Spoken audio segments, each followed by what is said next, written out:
And I said this when KD left.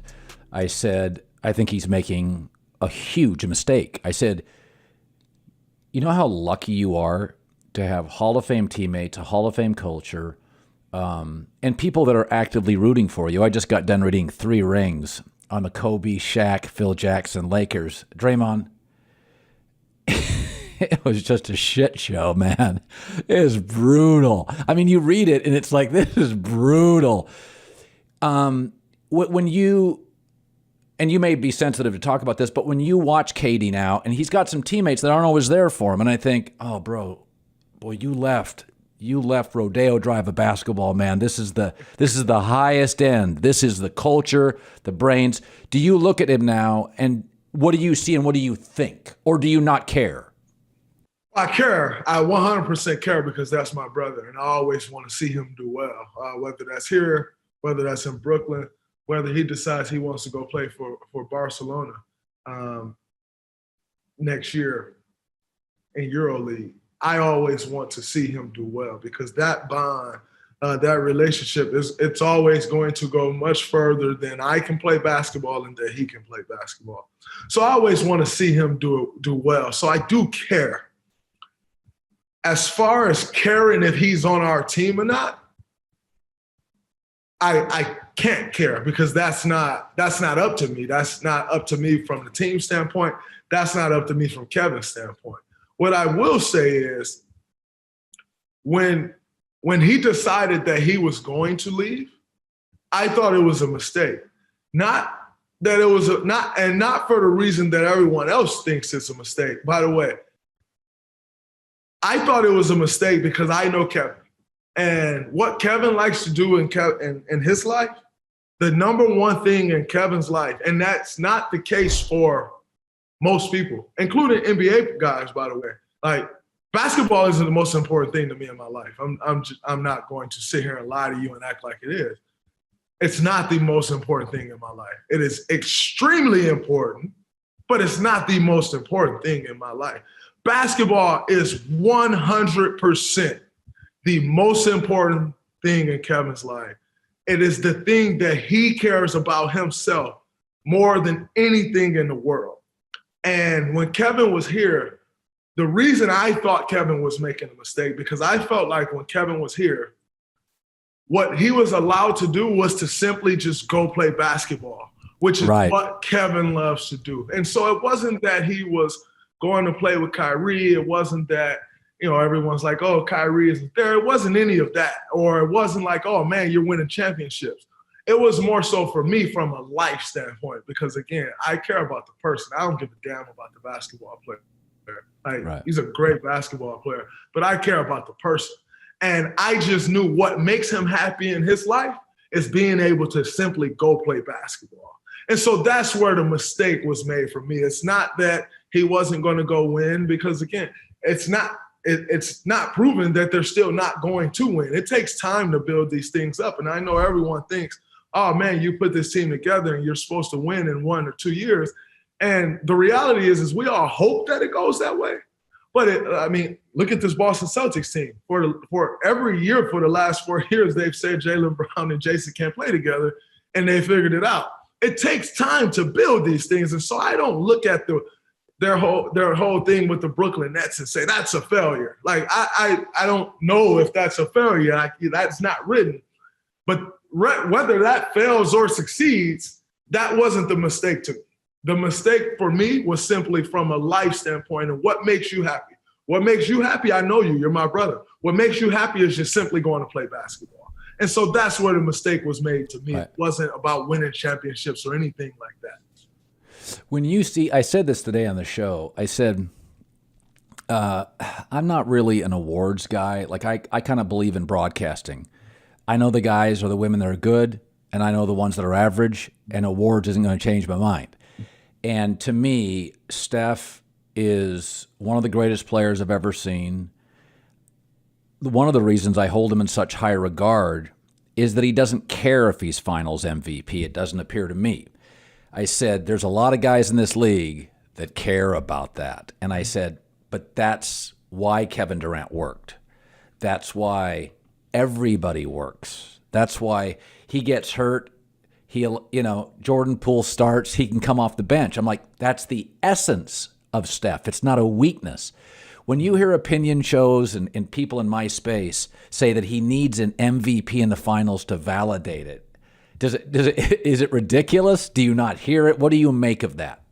What I make of it, Colin, is that people need shiny objects for themselves to be able they need those shiny objects for them to be able to analyze what's going on. They can't see what you just said, which is Steph could have definitely had finals MVPs because Steph has the ball. Like Steph is coming down the court and he's calling sets. And he's like, oh, we got a mismatch with Kevin Durant. We're going to get Kevin Durant the ball every single time. He can hijack the game and no one's going to say a word. If Steph Curry comes down and he calls for a pick and roll every play, nobody's going to say a word, including Kevin Durant, by the way. Nobody's going to say anything. That's not who he is. That's not what he does. And so when you watch a game and Kevin Durant was absolutely incredible in those finals runs. As you know, you watched it. We all watched it. Kevin Durant was absolutely insane. Steph Curry got double teamed probably 7 times the amount that KD did in a given series. So when you watch those games and you say, his numbers could be a little down, he's facing a double team. And by the way, this isn't a double team from the Orlando Magic. This is a double team from a team that's playing in the finals, which we know if you're in the finals, you're going to have a good defense. These are real double teams. This ain't some team that's throwing together a game plan the night before and then rolling their players out there that can't play half dead. This isn't that. This is elite teams throwing elite defenders at guys. And yet the guy still averages, I'm not sure what his finals average is, but I'd be willing to bet my bottom dollar is north of 23 points. And so the games and the impact that he has on the game, if you don't understand basketball and thoroughly understand, not understand a stat sheet, if you don't understand basketball, which most people don't in your space, then you're going to come out and you're going to say, he needs to validate that by finals MVP because that's all you can see. You then go and you say, oh man, this guy won finals MVP. That must be the guy who's doing X, Y, and Z. But if you can analyze the game and see, that's when I say new media, that's where I feel like this space is going awry. No one analyzes the game anymore. That's a lost skill. No one does that. And if you have the potential or if you're capable of analyzing a game, then under no circumstances are you going to say Steph Curry need a finals MVP to validate who he is. Now, in saying all of that, when I look at Steph Curry, he is not made up of exactly what you said. He doesn't need those things to feel like Steph Curry. But as you do know, we live in a social media day and age where you see everything, you hear everything, and it's 24/7. You open your phone up, you see it. So now, with Steph, does he feel like he need to win a finals MVP? It's not something he's ever said, but I would go out on a limb and say I 100% think he does. Not that he feels like that from the inside, but I feel like he's been made to feel that way of, oh man, he doesn't have this, he doesn't have that. This person not validating him, that person not validating. And ultimately, it doesn't bring out the worst in him because he doesn't hijack games and go start trying to do that. And so it doesn't bring out the worst, but he's a competitor. He's an extreme competitor. You don't become that great if you're not. And so I think the competitor in him may feel like, yes, I definitely need to do that because X, Y, and Z all said that, and I want to prove them wrong. Not necessarily that I need this finals MVP to validate myself. To me, he knows who he is. He knows who he is. And so I think the pressure of the media, all the noise around will 100% make you feel that way if you have a competitive spirit in you, which I know he does. Melo be talking crazy to referees. Like I'll never forget this game. we were playing in the Garden. And if I'm not mistaken, I think it's the same game where Steph shimmied past me and I was standing there like this after that was the game he had 54 in the Garden, if I'm not mistaken. And I'm standing there like this after the three and he shimmied past me. I think it was the same exact game. But Melo, I would never forget this. He got the ball, I was guarding him. He got the ball and he like mid-post, caught it, put his head down, boom, into my chest, tried to lay it up, and I held my ground, and he missed it. And he turned to the ref, called a motherfucking foul. I'm like, whoa. So now we come back down. Melo, being who Melo is, he goes to the same exact spot, gets the ball, this is the very next play, and does the same exact move. Same exact move, creates the same exact contact, boom, and he gets the foul. He like, yeah, motherfucker, God damn it, and then he just walks on to the free throw line. Now, he didn't get a tech in that instance, but that's kind of a microcosm of who Melo is and how he went about or goes about his business on the court. And then you add in that all it takes is for a guy to say one word to Melo and he not stopping. So then you add in that side of things where he talking to guys and going at guys and get texts on that side. So I can't necessarily say that I'm shocked by Melo having 193 because I've seen Melo say some crazy shit on the court. So I'm not shocked by that one. But I'm actually pretty upset that I didn't guess it. It's 5 o'clock. That's your limit. We got to go. We do have to go, but before we go, what? Because I bought an extra couple minutes, because I know this. I've been looking forward to this since I signed with the Volume for the Draymond Green show.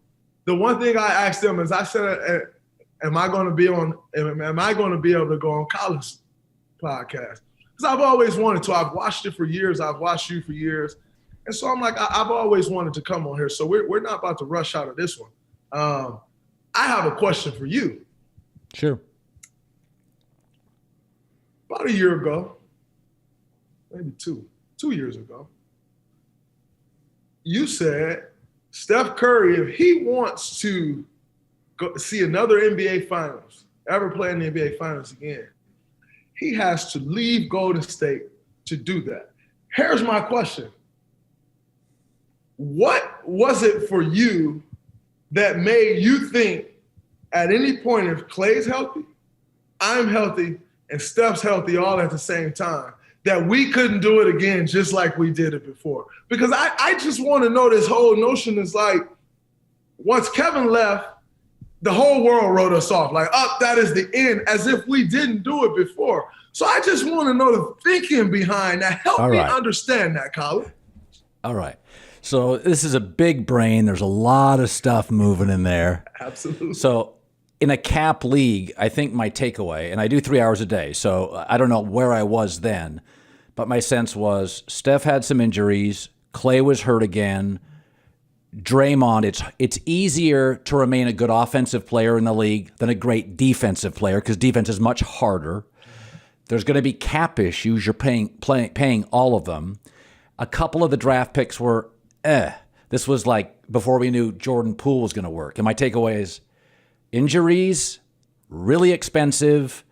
I don't think it's going to work. And the West is getting better. Remember, at that time, I think Paul had come in, Kawhi had come in, LeBron had come in, AD. And I'm thinking, two things in sports that are bad, expensive and old. And so I thought, yeah, it's time to bail. Now, of course, history has proved that I was an idiot. But in that moment, I thought I was Einstein. I thought I was really onto something. But man, you talk 3 hours a day. You know what it's like? That's my version of a 4 turnover game.